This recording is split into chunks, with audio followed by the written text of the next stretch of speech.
taala wabarakatuh. InsyaAllah hari ini kita akan mempelajari satu tajuk dalam bidang sirah, iaitu kepimpinan Rasulullah SAW di Madinah. Anak-anak boleh merujuk buku teks muka surat 167. InsyaAllah dalam tajuk ini kita akan dapat mempelajari tindakan pertama yang dilakukan oleh Rasulullah dalam membina negara Islam, kehebatan kepimpinan Rasulullah SAW dalam bidang ibadah, kemasyarakatan, politik dan ketenteraan, dan juga pengiktibaran daripada kepimpinan Rasulullah SAW. Dalam raja ini kita dapat melihat kawasan-kawasan kepimpinan daripada zaman Rasulullah SAW hinggalah kepada kawasan pada zaman pemerintahan Khalifah Bani Umayyah, yang mana kawasan yang berwarna kelabu ini adalah kawasan Nabi Muhammad SAW, yang berwarna merah ialah kawasan zaman Khalifah Khulafa Ar-Rashidin, dan berwarna kuning inilah kawasan Khalifah zaman Bani Umayyah.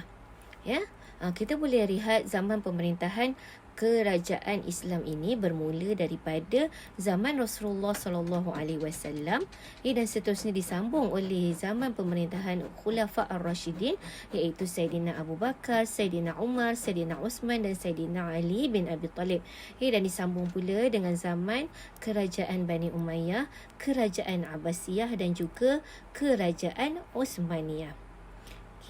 Jika kita lihat pemerintahan kerajaan Islam yang pertama di dunia ini bermula di Madinah, yang mana Rasulullah SAW sendiri yang membina asas negara Islam di Madinah yang kuat, yang mana dengan cara melakukan tindakan pertama Rasulullah ketika mula-mula sampai di Madinah. Apa yang Rasulullah lakukan? Yang pertama, Rasulullah membina masjid. Rasulullah membina masjid ini sebagai pusat pemerintahan dan juga pertemuan komuniti serta menjadi pusat untuk beribadah. Yang kedua, Rasulullah mempersaudarakan Muhajirin dan juga Ansar. Di mana Muhajirin adalah orang Mekah yang berhijrah ke Madinah, dan Ansar adalah penduduk tetap Madinah yang banyak membantu Rasulullah SAW dan juga umat Islam. Yang ketiga, apa yang Rasulullah lakukan ialah menggubal Piagam Madinah. Piagam Madinah ialah perlembagaan yang berasaskan syariat Islam untuk membentuk daulah Islam, iaitu negara Islam.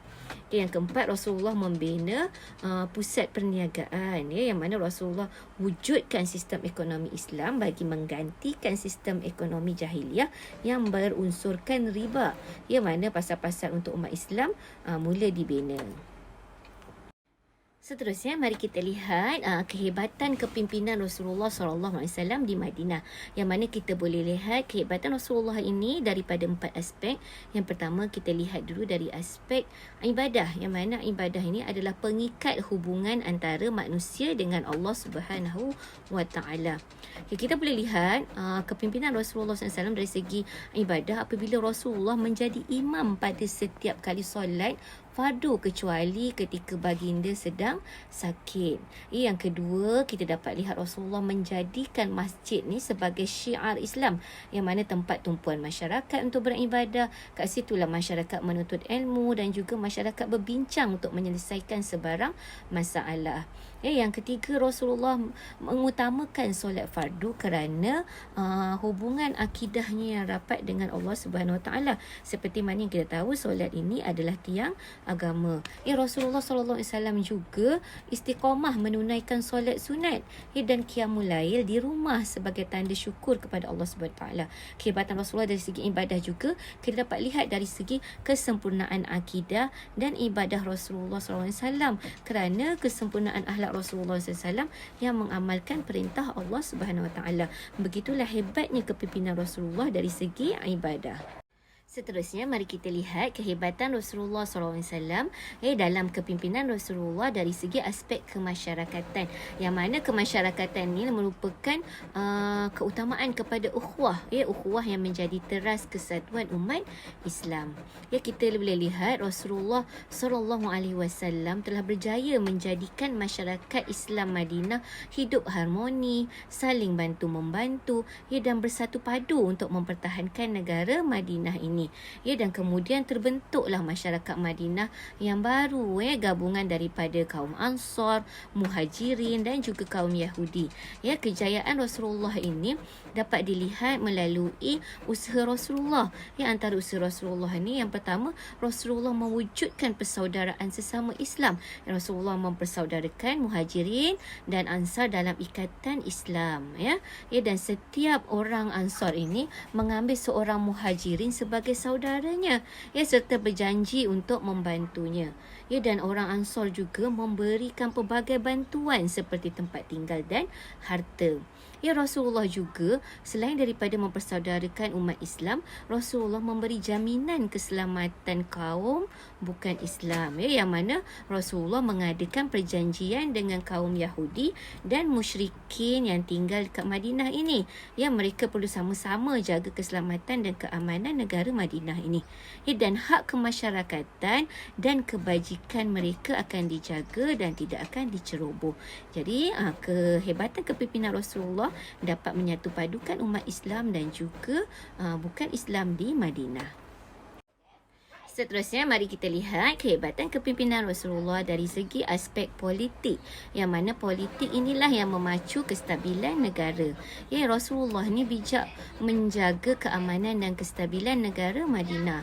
Antara strategi politik baginda adalah seperti berikut. Rasulullah menjaga hubungan dalaman dan juga hubungan luaran. Dalam hubungan dalaman, Rasulullah menggubal piagam Madinah, iaitu perlembagaan negara Madinah secara bertulis. Yang mana piagam ini dibina atas dasar tanggungjawab dan keadilan untuk memastikan hak setiap individu yang patuh pada piagam ini akan terpelihara. Jadi, piagam Madinah ini banyak membantu dalam kestabilan politik di Madinah. Rasulullah juga mengamalkan konsep syura, iaitu perbincangan dalam pemerintahan Rasulullah SAW. Baginda sentiasa berbincang dengan para sahabat, meminta pandangan dan juga menetapkan keputusan secara bersama. Begitu Rasulullah menjaga hubungan dalam negara. Hubungan luaran, Rasulullah SAW mengadakan perundingan dengan sebaik mungkin, dengan kabilah-kabilah Arab yang terdapat dekat sekitar Madinah. Rasulullah SAW ikat perjanjian persahabatan dengan mereka, atau sekurang-kurangnya perjanjian berkecuali supaya mereka tidak akan menyokong atau berperang untuk mana-mana pihak. Ini demi kestabilan keamanan Madinah.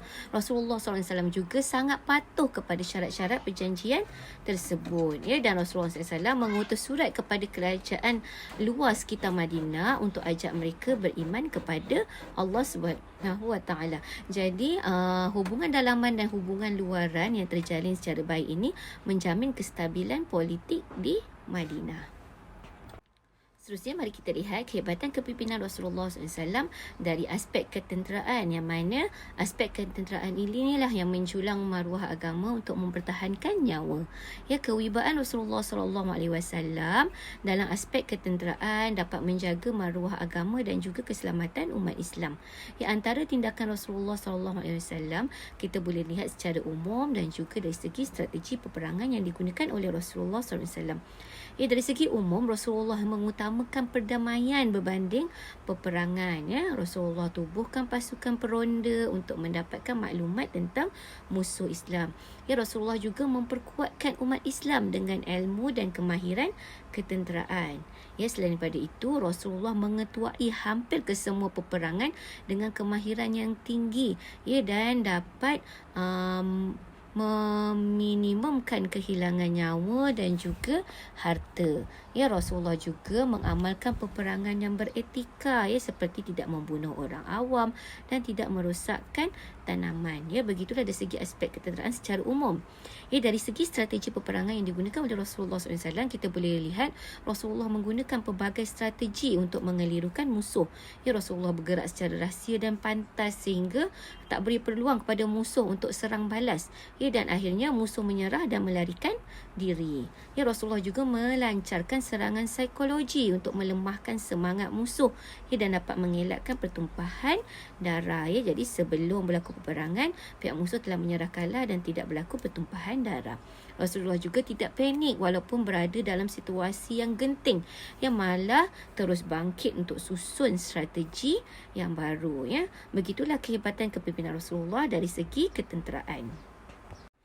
Dari segi kepimpinan Rasulullah SAW ini, kita dapat memperolehi beberapa iktibar. Yang pertama, dari aspek ibadah tadi, ya, kita dapat mengambil iktibar untuk mengajak anggota, keluarga dan rakan-rakan kita bersama-sama untuk membudayakan ibadah dalam kehidupan kita dengan mencontohi ketaatan Rasulullah SAW. Ya, kedua, kita juga dapat berusaha untuk mengimarahkan masjid dengan menyertai aktiviti masjid seperti solat berjemaah dan juga majlis ilmu. Dari aspek kemasyarakatan, ya, kita boleh mengambil iktibar dengan menyertai dan menggerakkan aktiviti kemasyarakatan dan kesukarelawanan seperti menyertai aktiviti gotong royong dan juga kenduri kendara. Ya, kita juga boleh cuba memelihara hubungan baik dan bantu-membantu sesama rakan tanpa mengira kaum dan juga agama. Kita juga boleh cuba melibatkan diri dalam aktiviti ekonomi setempat seperti di sekolah kita boleh menyertai aktiviti koperasi sekolah dan juga program-program keusahawanan kecil yang dianjurkan oleh pihak sekolah. Okay, dari segi politik, kita boleh mencontohi Rasulullah SAW yang berdisiplin dan mematuhi peraturan yang ditetapkan. Ya, kita ikut saja peraturan yang ditetapkan selagi mana tidak bertentangan dengan syariat Islam. Ya, kita juga boleh cuba untuk menyumbangkan idea untuk pembangunan kelab ataupun persatuan yang kita sertai di sekolah. Ya, kita juga janganlah bersubahat dengan perlakuan jahat yang boleh memudaratkan diri kita, masyarakat, agama dan negara. Iktibar daripada aspek ketenteraan tadi, kita boleh cuba tanamkan sifat cinta akan negara dan semangat patriotisme dalam diri kita serta sanggup berkorban demi agama dan negara. Ya, kita juga hendaklah menjaga kekuatan fizikal dan mental kita ni, ya, dengan menyertai aktiviti sukan dan kokurikulum supaya kita menjadi lebih cergas dan cerdas. Ya, kita juga hendaklah berusaha menyertai dan menggerakkan badan-badan beruniform di sekolah kita. Semoga kita dapat mencontohi kepimpinan Rasulullah SAW dalam membangunkan negara Islam di Madinah. InsyaAllah kita jumpa lagi dalam tajuk yang akan datang. Ila liqa, ma'assalamah.